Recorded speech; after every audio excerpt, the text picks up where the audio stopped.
I don't think anything's changed except the fact they're using this as an opportunity to push more medicines on us versus fixing the problem, which is we could have prevented a lot of deaths if America was just more healthy when this pandemic hit us. You're just funny. It's funny, the way you tell the story and everything. Funny how? Come here, though. Yeah, he's crazy, see? Who are you? We interrupt this program to bring you a special I am in Canada. In Canada, eh? Yeah. Sorry, I'm sure everyone says that when you say Canada. Yeah. Sorry about that.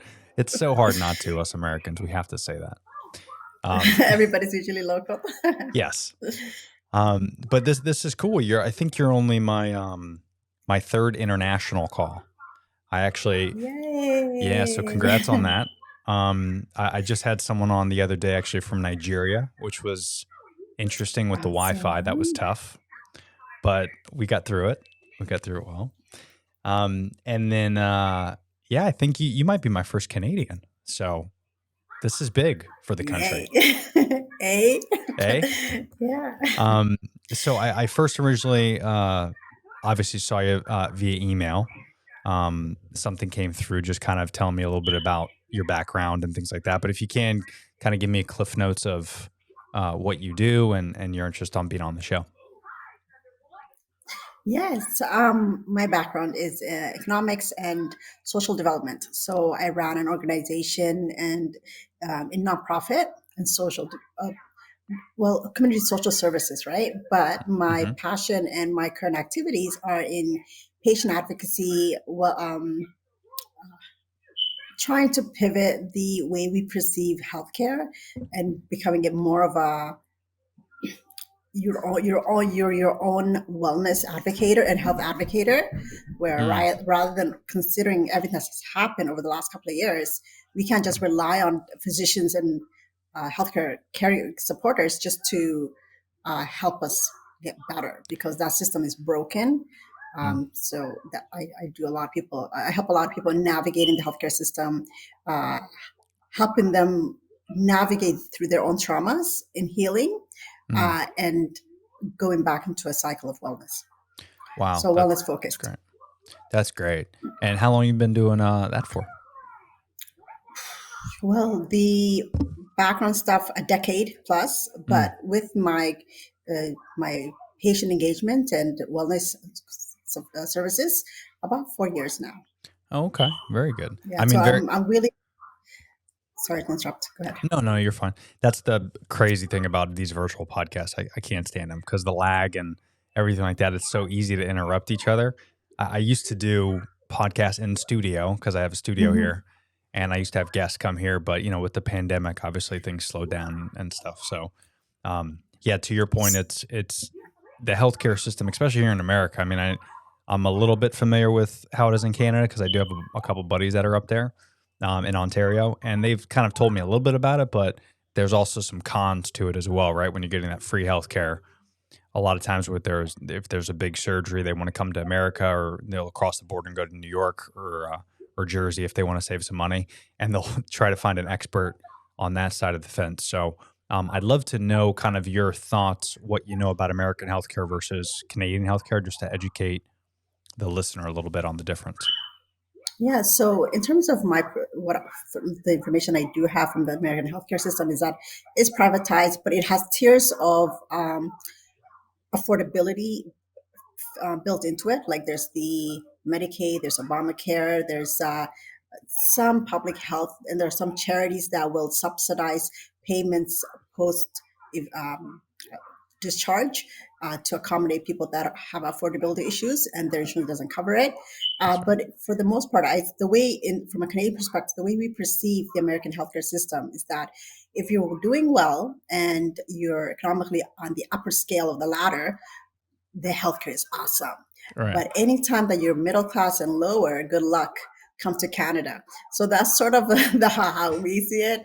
And you're right. A lot of Canadians, once there's a serious issue and time becomes of the essence, the Canadian healthcare system kind of lags and it at times fails them. So they do try to access international healthcare services. Yeah, and I think that's kind of the conception that we have a little bit here in America, and it's interesting that we don't really necessarily look at it um kind of how you guys do, and I think it hurts us personally because we've been so trained to everything our government does. I hope they're not listening right now, but everything our government does, we kind of think of it like, okay, we'll just pay taxes and we'll do this, and everything's going to be fine. They're going to take care of our roads and our schools and our healthcare and things like that. And then we start to realize, oh, when you get injured, to your point, if you're not in that upper class, you're screwed. And that goes with Yes. that goes with insurance as well. I mean, we don't really understand it because it's just kind of our normal type of thing that we do. Because I have buddies that are over in Italy as well, and they own a business over there, and we've talked about this on the show before, where their healthcare is great. They're very similar to Canadian Europe, and the healthcare, of course, is kind of one of those things that it's just free. It's just if you have a boo boo, you go, and it doesn't cost you anything. And then, it's because you paid for it already. I mean, it's in your taxes. It's built in. But us Americans, we're not really used to that only because we're paying for insurance for our cars. We're paying for our insurance for our healthcare. And it's this fee every single month that we've been accustomed to for so long. And we think it's kind of going to a place, like when we pay our 7% taxes and our 15% if you're in California and you're paying all these, and you're like, oh, the roads are going to be fine. The government's going to take care of it. And the next thing you know, every 2 days you're hitting a pothole and you're like, wait a minute, didn't I pay taxes? Like what's going on? So we're kind of like immune to just paying that fee every month, but we don't understand that doesn't necessarily always mean you're going to get the best of the best. And is it worth it to pay every month on something that you don't necessarily need, like healthcare, like car insurance, versus like where you guys are in, and I'd love to know your opinion on this, to where you're not paying every month like we do. But then when you do get a big boo-boo, sure, you might have to pay $5,000, right? But if you span that out in 15 years, you're saving money, because I normally spend $200, $300 a month, times that by 12 months in a year. That's almost $4,000 a year that I'm paying for, but I'm not using the service. So to me, I think you guys got it better, even though you might have to come down here if you got a big surgery or something. But when's the last time you had a big surgery? You know what I mean? Yeah. So this is where things get a little bit gray in the Canadian healthcare system. Is that yes, the general healthcare system is free per se, but there are, just like you guys have states, you have provinces and territories. Every territory and province has their own jurisdiction of what they will cover to an extent. So the dental, vision, extra like support services that go with your healthcare might not be fully covered. Like psychologists will not be covered for the most part. And if they are covered, they're covered for such a small portion that you don't really see the benefit of it because you only have 6 sessions a year. I see. And we know that is not sufficient, especially if you're seeing mental health support services. Dental, if you have a huge dental issue, it is considered a luxury.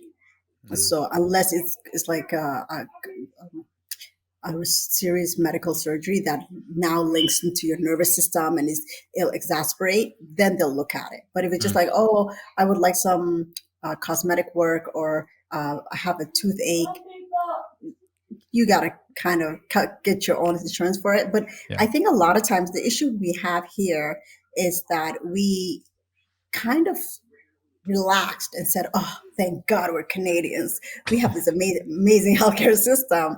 And now with the pandemic and everything that happened, we realized that there's a really serious cracks in our system. And the cracks cannot be really filled with the infrastructure that's been built around it.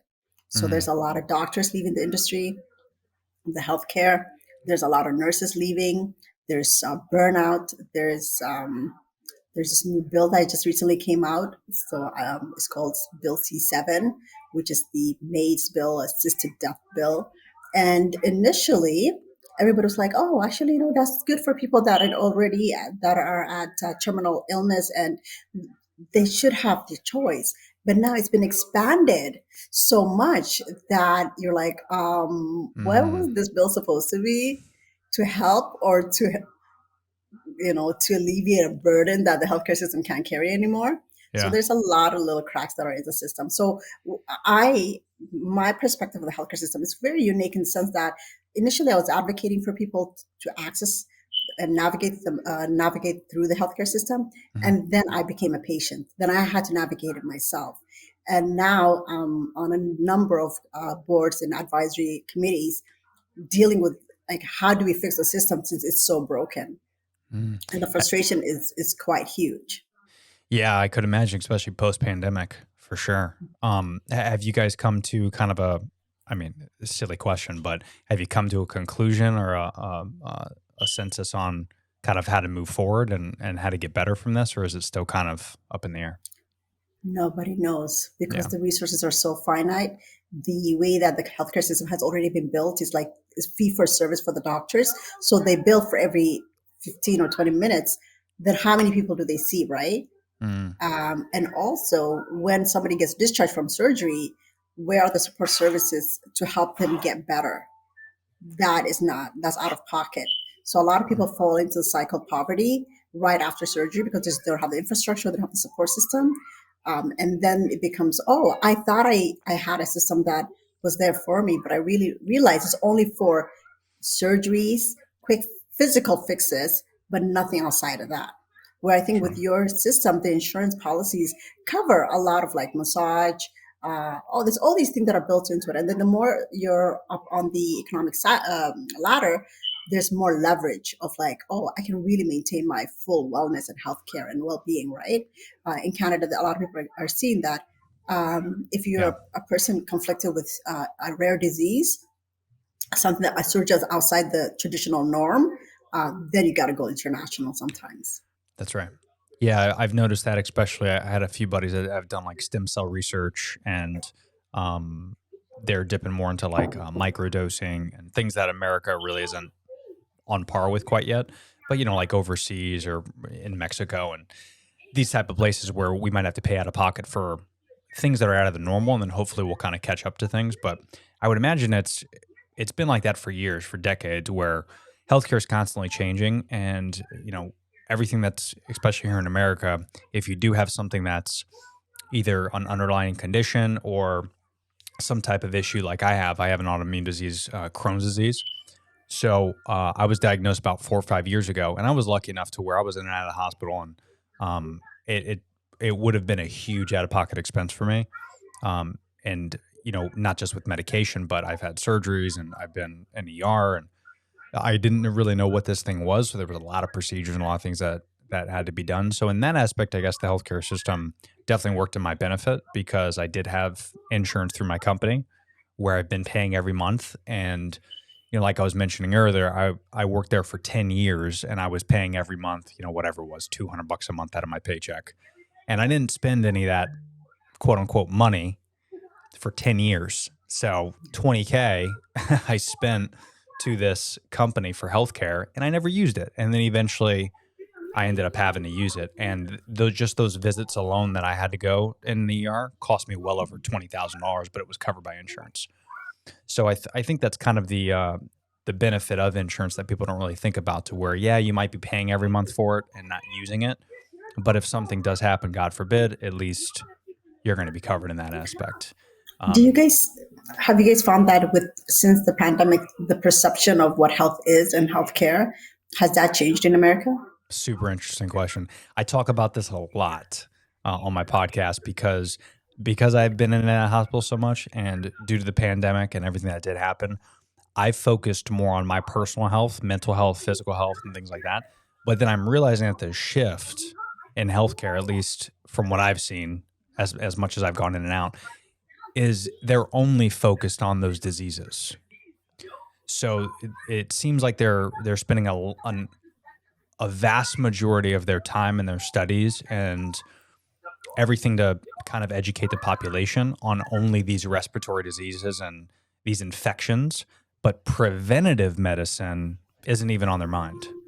And me being a personal trainer in a past life, prior to me working in corporate America and doing this podcast, I've always been obsessed with my health, but there's so much interesting information on. I don't know if you're familiar with any of this type of stuff, but things like contrast therapy, heat exposure, cold exposure, even meditation, yoga. These type of things are so interesting. You talked before about like from a psychological standpoint, meditation, your mental well-being could translate to your physical well-being, and that could prevent a lot of some of these diseases. I'm not saying it's the cure for COVID, but it's kind of interesting how we're in a very rare situation to where we've dealt with this pandemic.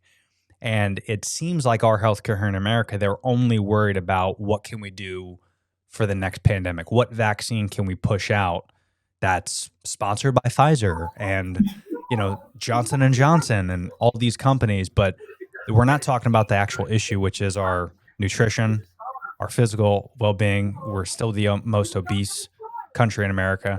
So it's funny that we're not spending any money on that education. And to answer your question, the long-winded question is, I don't think anything's changed except the fact they're using this as an opportunity to push more medicines on us versus fixing the problem, which is we could have prevented a lot of deaths if America was just more healthy when this pandemic hit us. I mean, it's just a fact because, I forget the number, but I think it was 70 something percent of COVID patients were overweight that ended up getting respiratory illnesses and dying from COVID. It was like 70 something percent of people. So if we just fixed obesity, yeah, we would have gotten COVID, but people wouldn't have died from it. So it's like, what can we fix? What can we do? And with all that information, still nothing's being done, which is fascinating to me because I'm not intelligent at all when it comes to this. So you would think that people above in the government and CDC, they'd be like, wait a minute, hold on, there is a correlation. So obese people are actually dying from COVID. So instead of figuring out COVID, why don't we just fix this obesity thing? No. Not gonna work. That's too hard. It is, yeah. Literally, I am in line exactly what you said. It's just because once you go through the healthcare system and you have your own medical challenges, you're like, oh, there is so much more to wellness than just not being sick right now, And then you realize, oh, what infrastructure is there? There is none. Yeah. And then why are like allied health not really supported? Like insurance won't cover you for you to go meditate or take care of your mental health or massage or diet or nutrition. But once you get sick, we got the surgery for you.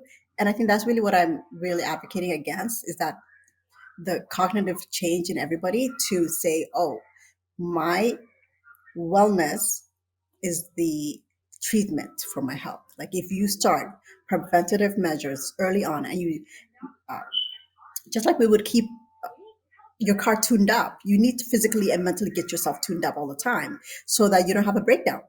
If your car is constantly getting checked up, you're constantly making sure things are running smoothly, you're checking in on seeing the assessments, you're not going to have a huge breakdown. And if you do, you're much more likely to recover faster than a car that never had an oil change, never had any brakes checks. And then you're just like, okay, was it not expected to happen? Do we live in a fairy tale world that things are going to be perfect forever? Like, no. So 100%. yeah, so that's really, and honestly, now that I'm on the inside, working with a lot of physicians and government people like in the Canadian healthcare system, they're all frustrated. There is no solution. They're expected to have solutions. And the pivotal change that's required to overhaul the whole system, nobody's ready to make that change because it is a model that's already been indoctrinated to this entire society. Sure. What do you do to medical students? What do you do throughout university? What do you do about early education? Like everything that has been taught has to be erased and restructured. You would have to literally rewrite medical books from decades. Yeah. And change the structure of hospitals. That's right. Yeah, and I even talked about this with a buddy of mine I love the car analogy, by the way. That's because I talk a lot about that to where if you want to get an oil change, sometimes people get frustrated where every 3 months you got to get an oil change, right? So that's $10 a month you're spending. Every 3 months, it's $30-$40 a month. But if you just do that and you do that preventative maintenance, yeah, it's frustrating. Yeah, it's time out of your day, whatever. You might have to take a half day off work. But if you do that, not only is your transmission going to run better, your alternator is going to run better, your engine's running better. So now your car is going to last what it's supposed to, which is 250, 300,000 miles. Versus if you just don't get your oil changed like once a year, if you just do that, if you just change it once a year, you could have some long-term big-time side effects of that, and it's going to trickle down to destroy your vehicle. You're going to have to buy a new car. And I talk a lot about this to where, yeah, that is the case, but you can't buy another body. I mean, this is the most important thing that you're doing in your life, and some people don't take it seriously. It's very fascinating. And honestly, we gotta just keep saying that, because I think eventually it's gonna click in on people's heads. They're like, the healthcare is not a fairy. It's not a fairy that's gonna come and fix you, and you're just gonna walk away and do all the same old things that you did yesterday, and things are gonna work again. So Yeah, and I think it's the change thing, right? People don't like change. You know, that's a big part of it too. Like here in America, obviously, this is a totally different topic, but it just came to my mind where I was discussing this with a friend, and we were talking about the Second Amendment and, you know, carrying guns. And we talked a little bit about that. And even if we decided that it's the wrong thing, Americans are so not used to change that for us to go back to 1776 and for us to eradicate what our founding fathers said about guns is to us a blasphemy. Like, oh, I can't believe this. Why would we do this?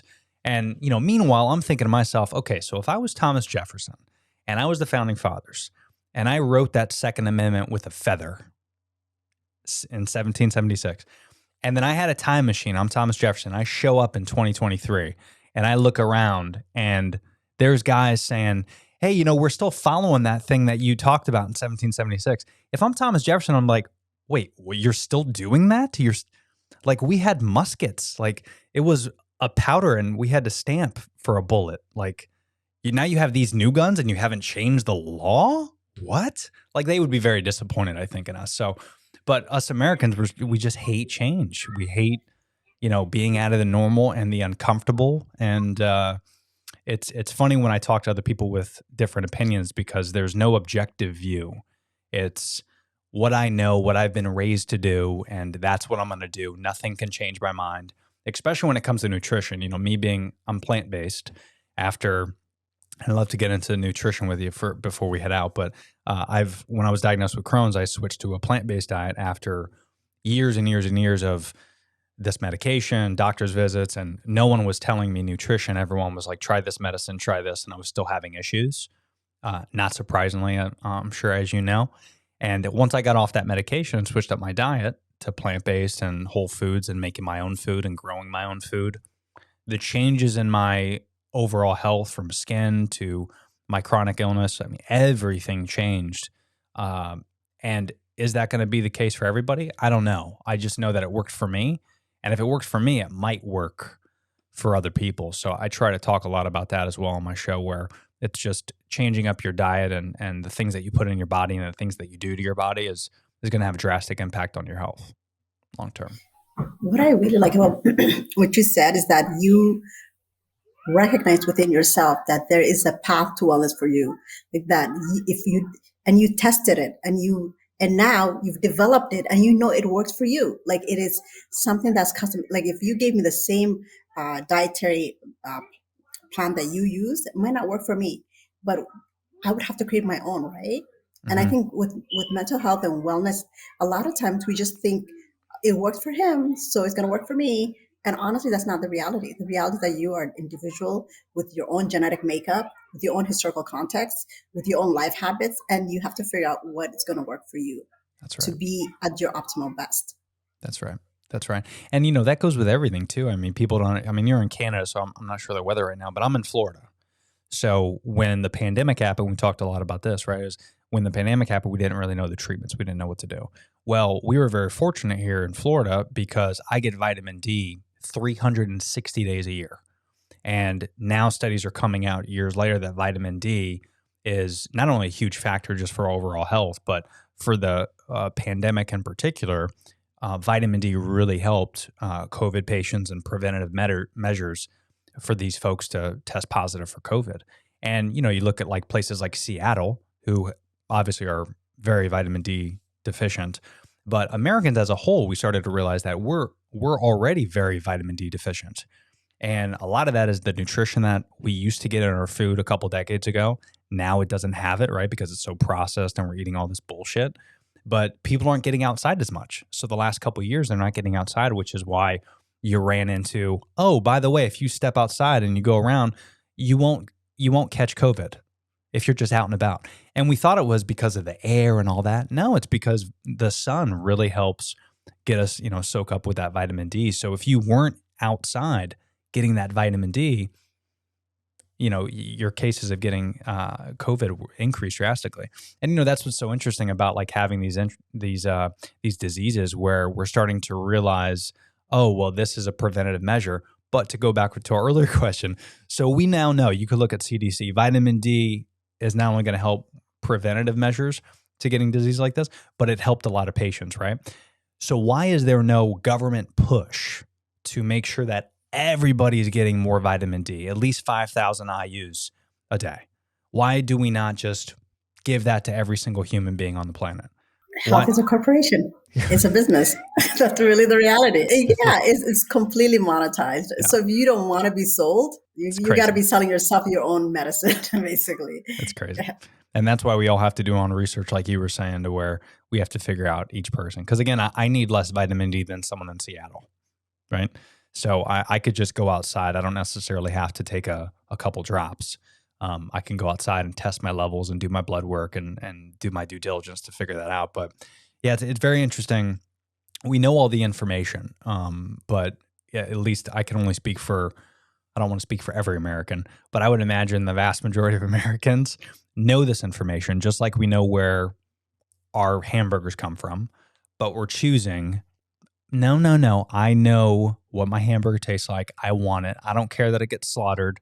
I don't care that it's completely destroyed in the factory farming and it's disgusting and gross. I don't care about any of that. McDonald's tastes good. So that's the average American. They don't want to change because they're so used to it. Right? What do you say to people that have gone beyond that and said, I will take lab manufactured meat and it'll just taste so good to me because it costs less? Like it blows my mind. Yeah, and not only that, but I now grow my own veggies and fruits, and I really want to get more into that. I have this really cool system called Garden. It's GARDYN, and it's incredible because it's indoors. It's powered by AI, and it's got these cameras that monitor your plants, and it tells you if they need water or plant food, and it automatically waters it. So for me, I don't have a green thumb. So that's like heaven on earth to me. But for the first time a few weeks ago, I had a salad from my garden. And I've had salad a lot over the years, and being plant-based for a couple of years, I've never had a salad that good in my life. That is not an exaggeration. And it just tastes different. It tastes like a salad's supposed to taste like. And even me getting salad from like Whole Foods and Sprouts and all this stuff, you realize when I tasted that versus what I tasted the real deal, it's like there's chemicals in my salad that I buy in the grocery store. I know that now because of the taste. It just tastes, it's that weird taste, but we don't know it though because we're not used to it. So when we want this lab grown, old, disgusting, who knows like what's in this meat, hamburgers, hot dogs, salami, like all this stuff, we're just so used to it, and our palates are so used to it that when I give my a friend this fresh salad, they're like, "Oh no, bro, that's disgusting." I'm like, "Yeah, because for 30 years you're eating processed food. You don't know what real food tastes like." And when you start training your palate what real whole foods taste like, it's night and day. And then you start seeing the results in a matter of days. How good you feel, and you're sleeping better, and it's amazing that we don't take care more. We don't care more about what we put on our body. I think we're both saying the same thing, honestly. Yeah. That I completely agree with everything you said, which is crazy. Because usually there's a disconnect somewhere, you just got to fill in that gap. But I completely agree. You got to go back to the basics, take care of yourself from a holistic perspective. And honestly, growing your own food is so empowering. You don't run out and just like 2 a.m. like I need a salad, but everything is closed. Just go right there. Go Yeah. get it. And it kind of makes you think like, what if, God forbid, something happens like, during the pandemic again, like we were shut down, that stores were closed. Like, what if that happens again? Well, you're fine. You got your own food. You're good. You could live, during a pandemic or during a zombie apocalypse. Like that could happen. And I got food. So that's why I don't tell anybody my address, because I have food and I don't want people to know. But But yeah. For yourself, do you I mean, if you don't mind getting into it a little bit, like what's your regimen, your eating habits, like how do you deal with nutrition for your personal well-being? I went from not being a. This is where the appreciation really ignited in me. Is that when I was on a mechanical heart device that was continuously pumped, like a automatic. Like you have no pulse, you have no heartbeat, and you couldn't eat anything nutritious because the vitamins and the vitamin K levels would ruin the system, and you could have a stroke and die. So having been somebody that was healthy, active, very nutritiously focused, and being told, don't do this, you can't have too much water, you can't have too much anything that's healthy, eat junk food, don't Oh, exercise. oh my God. So then when I got my health back, I'm just like, I'm going bongers on into this. I'm going to eat as healthy as I can, uh, and just be really nutritious. So I just really been uh, growing my own things, juicing, Hmm. uh, eating organic as much as I can, reading labels, doing health research on actual manufacturing processes of everything. And you find out a lot that a lot of the labels you can't read because they're artificial and they're toxic. Hmm. So that's where my perspective comes from. Yeah, that's great. And yeah, reading labels definitely helped me in particular. And you're not only, a lot of people say, well, if you can't pronounce it, you shouldn't eat it. That's not always true.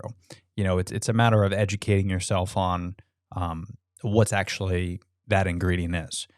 And even little things like, just the other day we went grocery shopping, me and my wife, and we're starting to not just read labels, but in terms of like the things that we indulge in, like maple syrup for our pancakes. We make our own pancakes as kind of a treat, and we make our own milk and our own almond butter and all that stuff.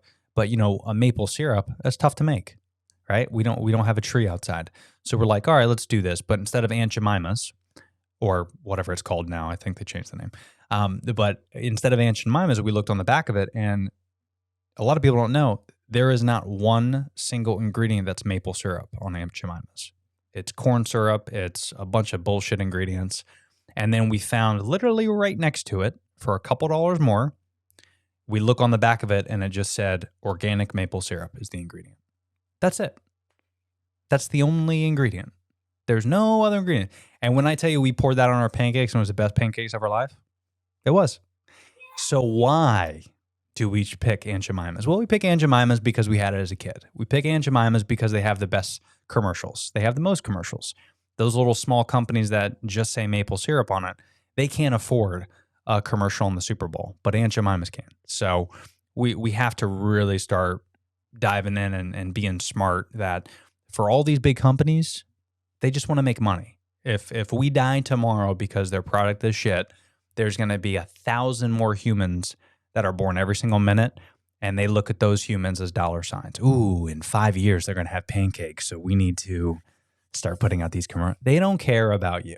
And when you start caring about yourself, which is why what you said, you grow your own food, you do what you can, eat organic, and you really focus on, doing what's best for you and not what's best for the corporation, man, you're going to see some good benefits. So it's fascinating. Completely agree. Yeah. So true. Yeah. But let's do this because I didn't realize. So we're already at like 35 minutes. So sorry about that. But I want to be conscious of your time. If you can, let people know where to find you. Of course, I'll leave all your links and websites in the description below. But give a shout out of your social media, where we could find you and all that stuff. I help people navigate through their own healthcare journeys, so that they can uncover the root to their wellness. Because a lot of times we don't understand that before you got to the hospital, before you got diagnosed, there was a whole journey that got you there. And there's this doctor that's Canadian named Gabor Mate, and he has a book called "The Body When the Body Says No." If you don't listen, when that first knee ache or that first joint issue, it exasperates, and then your body implodes into a serious illness. And for me, somebody who has gone through this exact issue where I had a very stressful moment in my life, just grinding away, trying to grow my businesses and such. Had a baby shortly after, had a heart attack, and I had to navigate myself all the way back to good health. Thankfully, the healthcare system, although it is fractured, is why I'm here. So I can't really down on the healthcare system 100%, but I can definitely say that when in my recovery process, I had to do it alone. And I know a lot of people have to do it alone. And that's where I come in assisting from in your recovery. How do you put together a system that's going to bring you back to health and that's going to sustain your health so you don't ever go back to that state? Yeah, because I mean, that's a big opportunity because a lot of people just don't know where to go and they just think that, these doctors and hospitals, they know everything. But unfortunately, it's, that's not always the case. It's not necessarily their fault. They're good folks and nurses are great and doctors are great. But, we don't understand that a lot of the doctors don't even know anything about nutrition at all. They don't get degrees in nutrition. They don't know anything about that. And sometimes that might be the fix for some things. So your wellness journey, I love that you can help people kind of walk through that. So that's great. I'll definitely leave your website where people could find you and all that stuff. And I appreciate your time today. Before you go, if you can, I ask all my guests this before they leave: is in the last 12 months, what do you think there's one thing that you took away to make you a better human? Oh, compassion. Compassion. The more compassionate you are to yourself and to others, everything gets better. Because even an argument doesn't escalate if you're like, oh, that person must be having a hard day today. I love Once that. you fail and you don't meet your deadlines, you say, you know what, I tried my best. So that compassion really is one thing that I've really been stewing in and I'm Yeah. loving. I love it. Well said. Well, everybody, please visit Sudi and her site. I'll leave all that in the episode notes below. But Sudi, thanks again so much for your time. This was great. It's great getting to know you. Maybe we could do it again sometime. Yeah. All right. Thanks, Sudi. Have a great Enjoyed week. it. You too. Bye-bye. Bye. Oh, hey there. First of all, thanks for making it to the end of this video. Not a lot of people do, according to the YouTube analytics, but I do want to say thanks for listening to this. There's some more episodes if you want to check those out, and they're all just as good. But if you haven't already, make sure you subscribe to the channel. Check out those timestamps below to reference some of the topics I talked about, as well as some discount links to some of our sponsors and affiliates. But thanks for listening to this episode, and we'll see you next time.